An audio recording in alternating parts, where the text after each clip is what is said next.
In this video, we're talking about how we use math and statistics to predict NFL outcomes this season.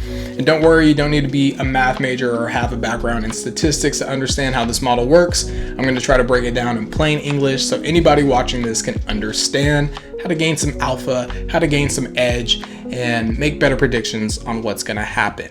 So I'm going to pull up our model that we have here. And don't worry, you probably don't know what any of this is, but I'm going to explain it. So simply put, we built something, a model using the Poisson distribution, and you don't need to worry about what that is. Basically, Poisson is a French guy who did a whole bunch of stuff in math and statistics and figured out a way to help us predict things more accurately. So the Poisson distribution is just a fancy way of saying that we're going to model how many points a team is likely to score on average in any given matchup. So the example that we have on screen is the Vikings versus the Bears. And it's basically saying that we expect the Vikings to score 24 points against the Bears, and we expect the Bears to score 15 points against the Vikings. So the three important values that you need to know to understand how this model works are the offensive strength rating and the defensive strength rating for each team. So we have the home team and the away team. And then here we have the lambda, which is the most important value of the three. So obviously we know that the goal of any NFL team is to score as many points as possible while preventing their opponent from doing the same thing. If you successfully complete that task, you're going to win a game. It's that simple. And because of that fact, and because we have these discrete values, we can plug them into this model and it can give us a prediction of what we expect to happen against each matchup. So lambda is basically what I explained, how many points we expect on average this team to score against this opponent. Now the offensive strength rating and the defensive strength rating are based on historic data and based off of league averages. So in this tab we have all the data from the 2024 regular season. So I'm going to use the Ravens in this example. We have how many points they scored in total, how many points their defense allowed, how many points they got scored on, basically, how many points they scored on average per game, which is 30, and how many points they got scored on average, which is around 21. Now we can take that and we can compare that to the league's averages, which when I crunched the numbers, the average points scored per game was 22 or around 23. And the average points allowed per game was 23. They just so happen to be the same value. I didn't make it up. You can say the league is balanced. Now, with those numbers, we can compare the points per game of the Ravens against the league average, and then that gives us the offensive strength rating and the defensive strength rating, respectively. So anything above 1 is good, which is above average. Anything below 1 is below average. So that's what these values mean.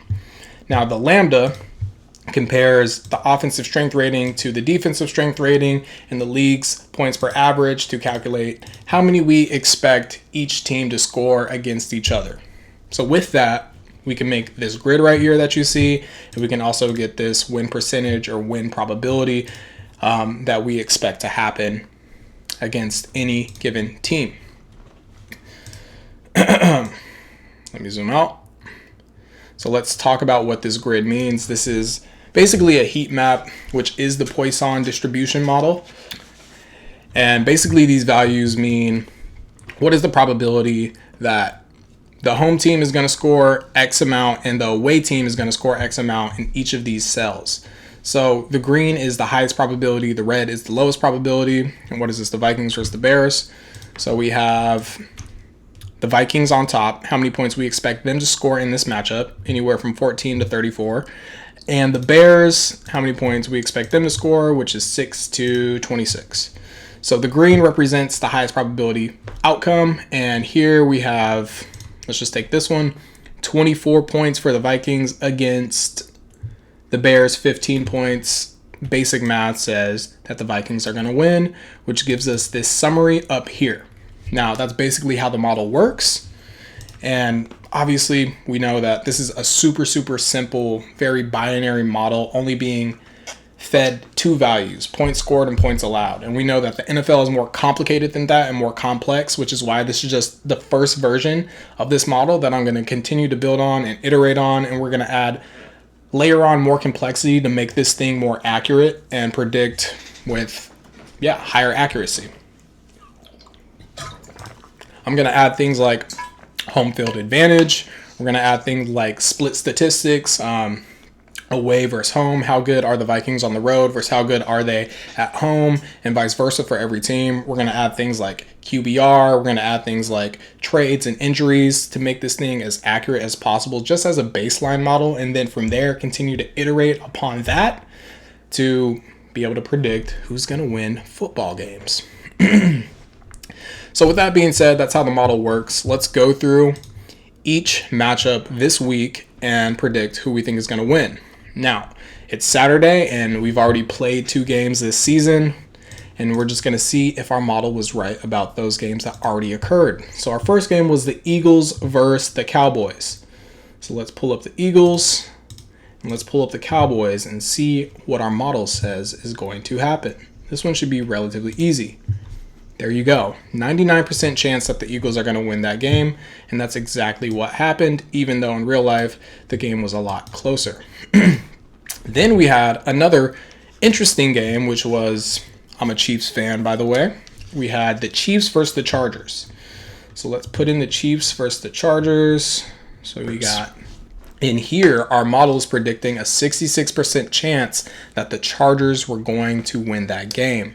Now, before the game happened, everybody and their mother expected the Chiefs to win by a long shot. And if you looked on any sports books, the odds weren't completely in favor of the Chiefs, but they were in favor of the Chiefs, which is why a tool like this is going to be so nice if you're a sports bettor, where you can find opportunities to make more money, right? So I didn't think the Chiefs were going to lose, but the prediction model thought the Chiefs were going to lose, and lo and behold, the prediction model was right. That's why we're going to be using math and statistics to make any betting decisions. We're not going to use our own qualitative method, which is our own opinion, even though that does have some validity. We're just going to trust the numbers this season. So let's move on to each matchups coming up tomorrow. Tomorrow's Sunday. I'm going to try to get this video uploaded before then, and the few people who watch it can have some random dude's insight. So let's go with the Dolphins versus the Colts and see what the model has to say about that. So Dolphins versus, where are we at? The Colts, and we got a 60% chance that the Dolphins win. Let's go to Steelers versus the Jets. Steelers versus the Jets. 82% chance the Steelers win that game. Panthers. There we have a 70% chance that the Jaguars take that one home. Cardinals versus the Saints.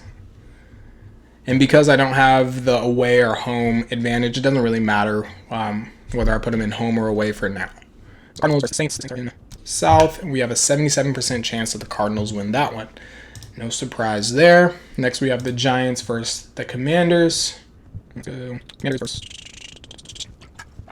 And shocker, 90% chance that the Commanders win against the Giants. Next up, we got the Bucks versus the Falcons. Bucks versus Falcons. And this one is saying that there's a 91% chance that the Bucks win against the Falcons, which I want to happen. I live in Florida. I'm a Bucks fan. But I think the real life probability of that happening isn't that much of a blowout. Bengals versus the Browns. Bengals versus the Browns. No surprise there. Bengals 98% probability of winning that game. Raiders versus the Panthers. We got Raiders versus the Patriots. This one is a little more evenly matched according to the numbers, and we have a 54% probability that the Raiders take that one home. The Niners versus the Seahawks. And here we have a 68% chance that the Seahawks win that game. Interesting. Titans versus the Broncos. 99% chance that the Broncos win against the Titans. Lions versus the Packers. 77% chance that the Lions take that one home. Texans versus the Rams. The Rams. 57% chance that the Texans win that game. Our final two, we got the Ravens. Probably the most interesting game coming up this week versus the Bills. And there you go. Got a 51% chance that the Ravens win that one based on the numbers. And if I were to predict the Super Bowl, probably taking one of these two teams. But the Eagles, of course, have something to say about that. And then the Vikings versus the Bears. Let's throw them in. Vikings first. It's easy. And just like we thought, the Vikings, 93% chance of winning. So there you have it. I just wanted to show a quick demo basically showing how this model works. And if you're interested, I'm going to be recording the predictions of the model and reviewing them every single week, and also showing and sharing and posting each iteration that I make on the model, like the ones that we discussed, to continue to make it more and more accurate. And yeah, if you enjoyed this content, go ahead and subscribe. If you enjoy sports, math, statistics, anything like that, that's what we're going to be discussing on this channel. And hopefully we can all become sharper bettors and just better at predicting these NFL games. And maybe if things go well, continue to move on to other sports like baseball, basketball, etc. using math and statistics. Anyway, I'll see you in the next video. Subscribe. Enjoy.